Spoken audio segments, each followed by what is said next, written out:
Good morning, everybody.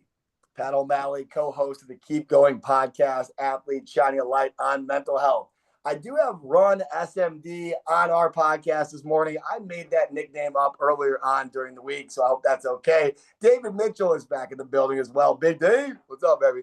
How we doing, Pat? I'm happy to be back. Missed the last couple of weeks with work. Been just busy, but I'm happy to be back and shine some light on mental health. Love it, man. Thanks for being here. SMD out of Huntley, Illinois. How are you doing? I'm doing very well. How are you, Pat and Dave? Really good. Really good. How are you doing, Dave? Good. Awesome, man. Well, hey, I want to kick it off, and I'm happy to have a full crew back in the studio today. Before we go into anything, Serianna, I know at this point you're in Illinois, you're an athlete, you have an amazing story. I've listened to your podcast. Talk about why you wanted to jump on the podcast today. Well, the reason why I want to be on this podcast is because being diagnosed with autism, I've been through a lot in many life, especially I was diagnosed with autism at the age of 2, and which I didn't recognize until much later in life, which is in middle school.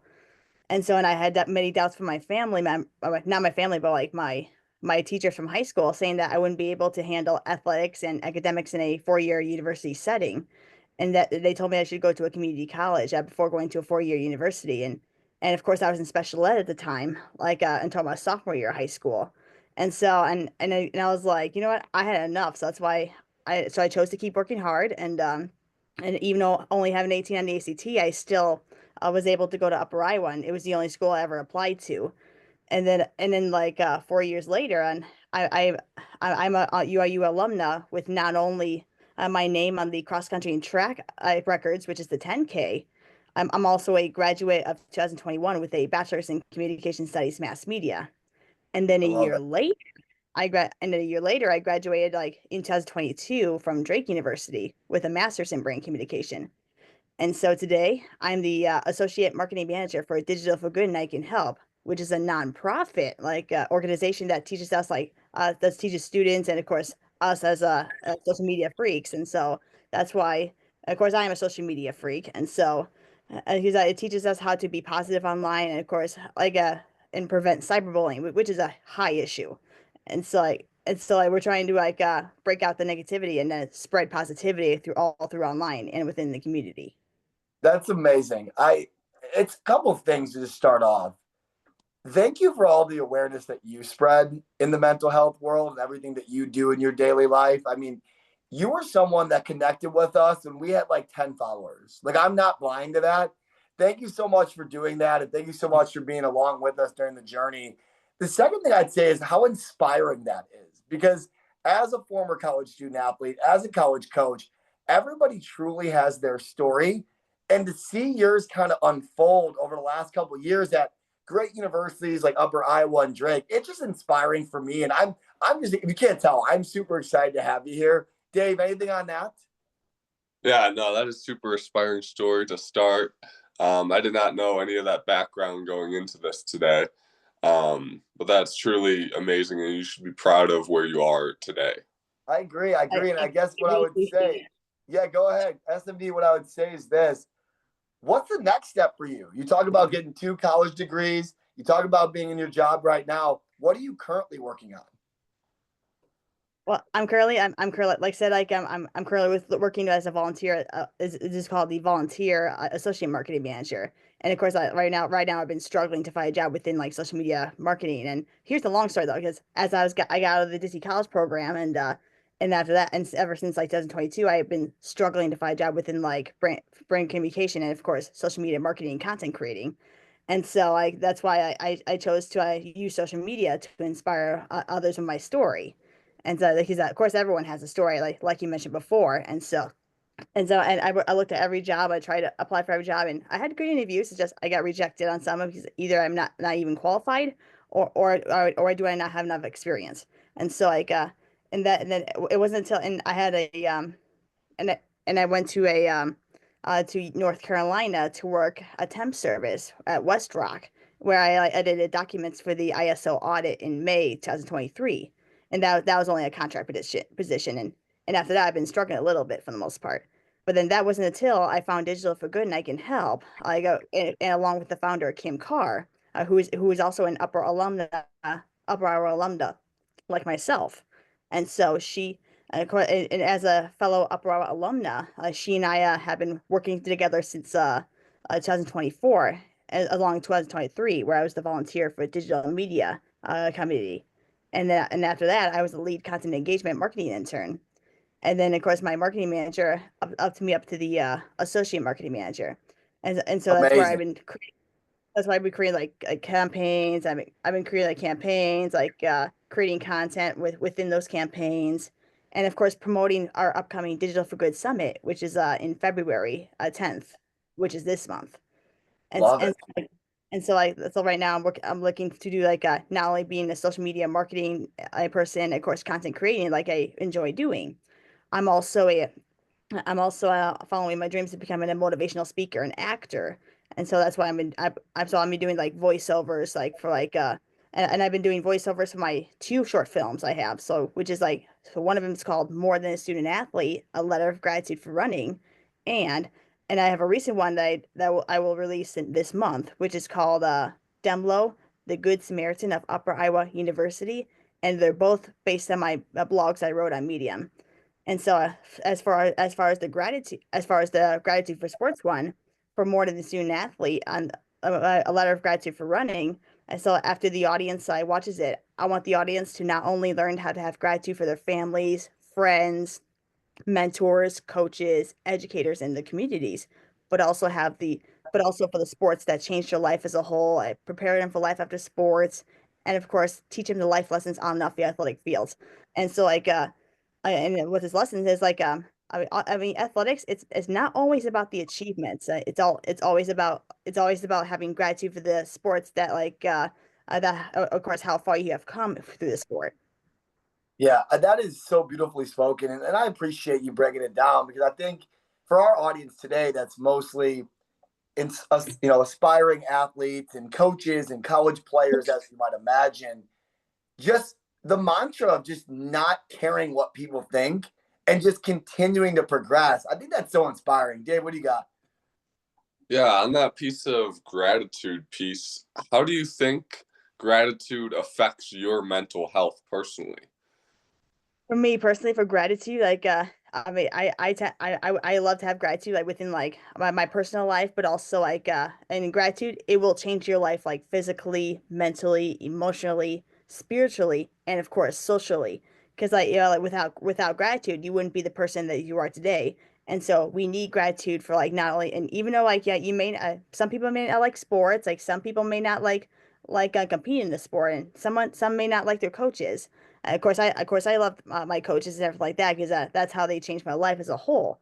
And so we should still have gratitude for the sports that change your life, like regardless. Yeah, amazing answer. And I have to ask you because obviously knowing your background, you sharing some of it today, when you got into college with the naysayers, with people that said you couldn't do it, I guess I'm going to ask you straight up, like, was that your keep going moment or like what got you through that time? Well, what got for me, I was like, so I even like said, even though I'm the only 18 in the ACT, and of course, I was applying to colleges that would accept me as a walk on for track and cross country. And so, and then that's where I found Upper Iowa University because I knew like my high school like strength conditioning coach that went there, and of course other teachers that went to Upper Iowa as well. And so I applied, and I actually even applied for the 2017 to 2018 year, like in 2016 in the summer. That's where I applied, and I got accepted right before I visited the campus, and then that's where Coach Rucker, that's his name, Coach Rucker. That's Shout my out, Coach coach. Rucker. Mm-hmm. And so and he welcomed me on the as a walk on, even though I didn't get like a scholarship or anything like that. And he was always very communicative with my family and I, and so, to make sure things are running smoothly. And then like as I was getting to college, I didn't know that I was required to redshirt my freshman year because I did not meet the high school criteria and I was required to redshirt, and that's where that's where I got through the ups and downs, and I've gone through a lot of changes in winter break. It's like in winter break they have like I had to go through like roommate changes and dorm room changes, and I've gone through a lot of meltdowns too. And then and of course my weight too. Like I mean it was I mean there was one time like where my weight got up to like 30 pounds, well around 30 pounds, and so around 140, and it wasn't very good. And as I was going through the spring semester, and I was like, and there was one time like it was during a workout, and like five it was like five I think it was by like five by 300. And then as I was going through the fourth set, like I stopped in the middle of that fourth set, and like and then my teammates come running over. I said to make sure I wasn't puking or anything like that. And she's like, and then my coach asked me if I was okay, and I was like, I was okay.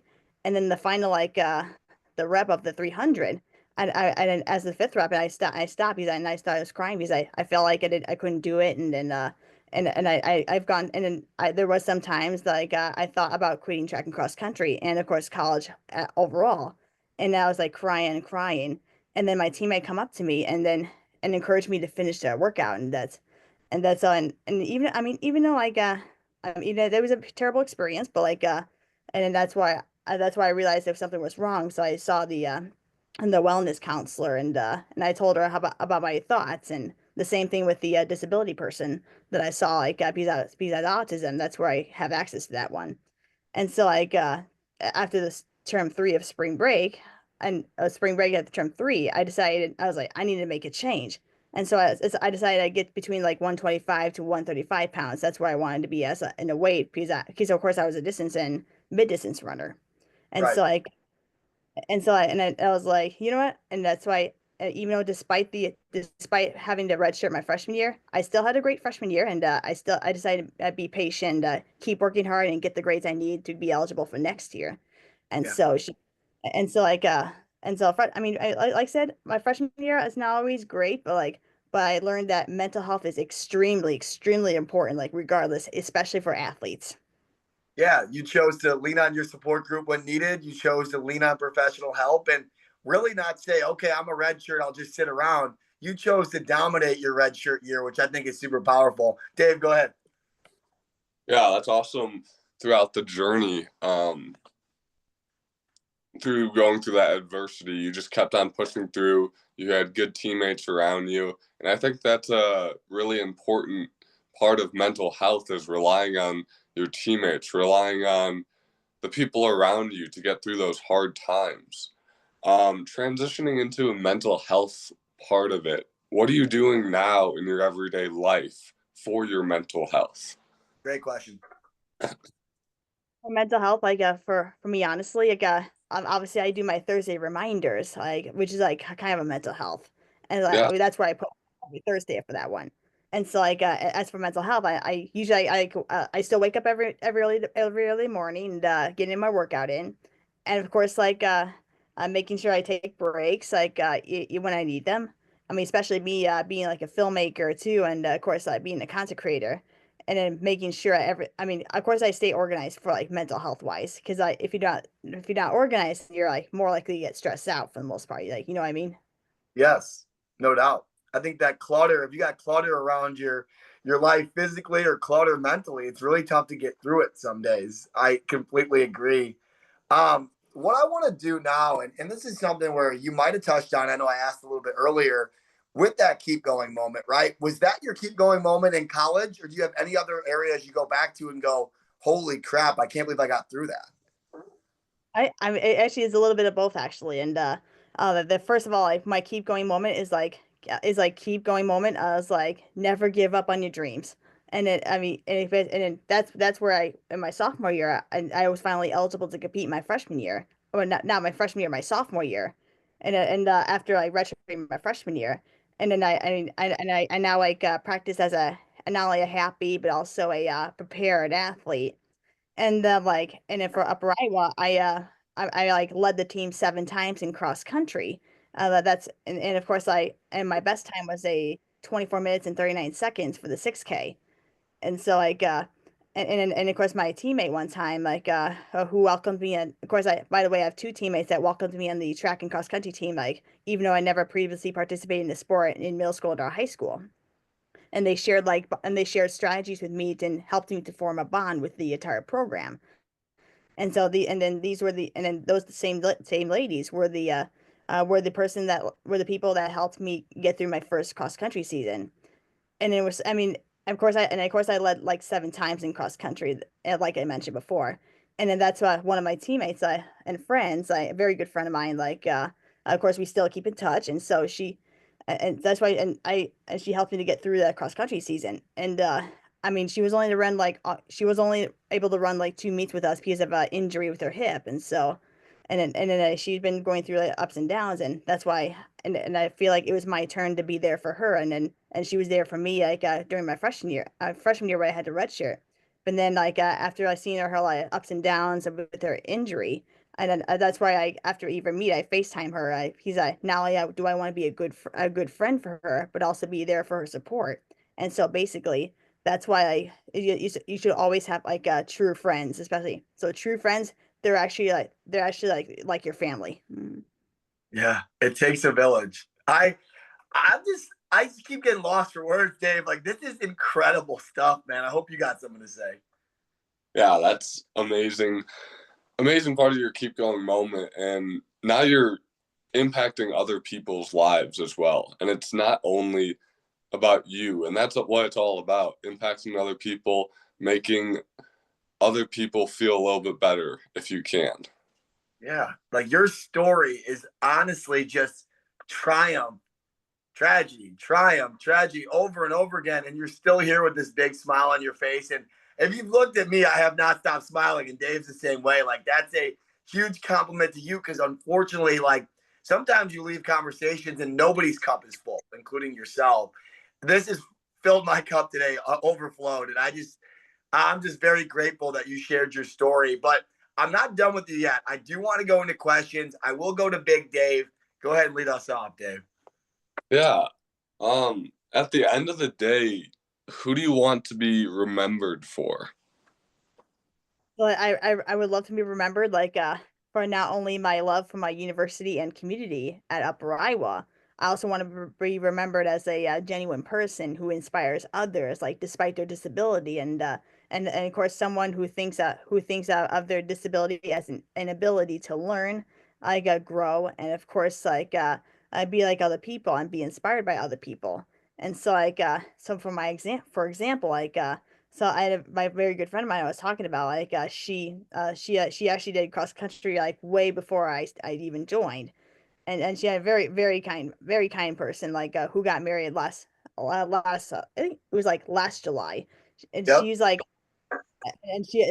she's like a sister, like I said, she's a true friend, and she's like a sister, my sister from another family. And so and so and of course she always gives me inspiration. And of course she always here's an example though, like she actually pushes me like through my junior year, because and by the way, junior year, that's where I had an injury during my during the summer training. And of course I going through a long like recovery process. And I mean I ran, and I had an ITBN issue, and I remember crying and crying, and of course and of course I had to go to like the physical therapy, and which didn't work out. And I wanted a facility that like specializes in physical therapy and running academy.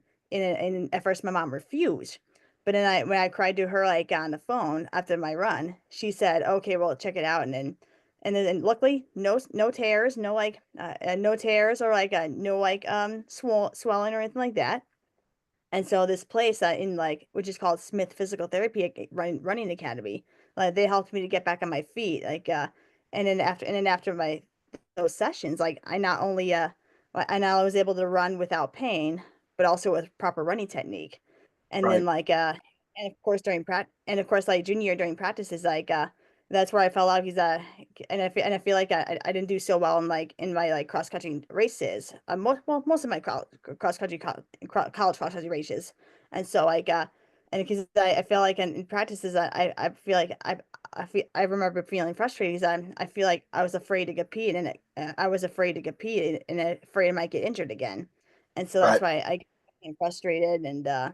And then I of course again I like after my first race went didn't go so well. I feel like I again felt like quitting track and cross country. And so but then as the season go on, I started to feel better by But like, I mean, I got back on track with a 24 minutes and 56 seconds, and that's where my teammate broke the 6K record, and then Yeah.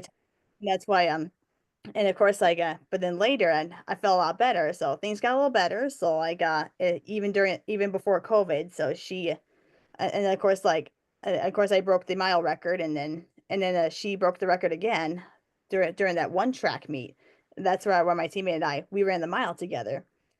And of course, I first broke the record, and then after that, she broke a record again. So we basically both broke the record in the mile, Yeah. and my best time was a 5:44.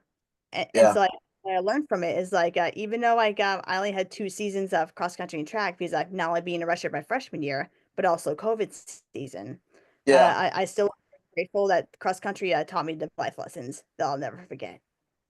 Love that. Thank you for sharing that. And thank you for being so vulnerable and candid about it. I guess my last question for today is this. I mean, if there's a student athlete out there that's struggling, that's going through similar stuff, a diagnosis, an injury, that empty feeling, what would you say to them? I would very much encourage them. I was like, you can do it, and you should always be patient. Like but it's like because things may take time, and of course and of course like either like 1 year or 2 years or so on. And then that's the same thing with me. And I wasn't like, of course I wasn't in much of a shape. I was in much shape like I mean, of course I was a lifter in high school, and then I was in much shape for cross country in a while, but now I am today. And so and if someone that wants to join to a cross country track team, and and people tell them that they can't do it, I was like, I told them to prove them wrong, and and keep working hard. And it's like so you not only earn the respect and the courtesy of all other athletes competing in the sport, but also the recognition that you always deserve. Amazing. This is awesome. Dave, I'll have you sign us off for today, brother. Yeah, that was amazing. Thank you for coming on today. I know you've impacted me, many other people in our audience. Your story is truly amazing, and it shows that if you never give up, things will get better. So thank you for coming on. Amen, brother. This is the definition of the keep going mantra today. SMD, it's been a blessing, an honor. Thank you for being such a big supporter of what we do. And we love you and appreciate your time today. Thank you so much, Pat and Dave. It was my honor and pleasure to share your story. And make sure always keep finding cross country confidence in all aspects of life. And by the way, I actually founded finding cross country confidence as my motto because like after everything I've been through, I actually found it through sports. I threw it for my my academics, my social life, and of course my spiritual life. And so that's why you should do. Always keep finding cross country confidence in all aspects of life. I was wondering when you were going to say that, and you saved it for the final statement. And we can't send it off with a better send off than that. And we love it. Everybody keep going. Have a great rest of your weekend. And I see the Bears flag back there. Bear down. Yes, sir. Bear down. You know it. Later, guys. All right. Thank you, Pat. Thank you, Dave. I appreciate it.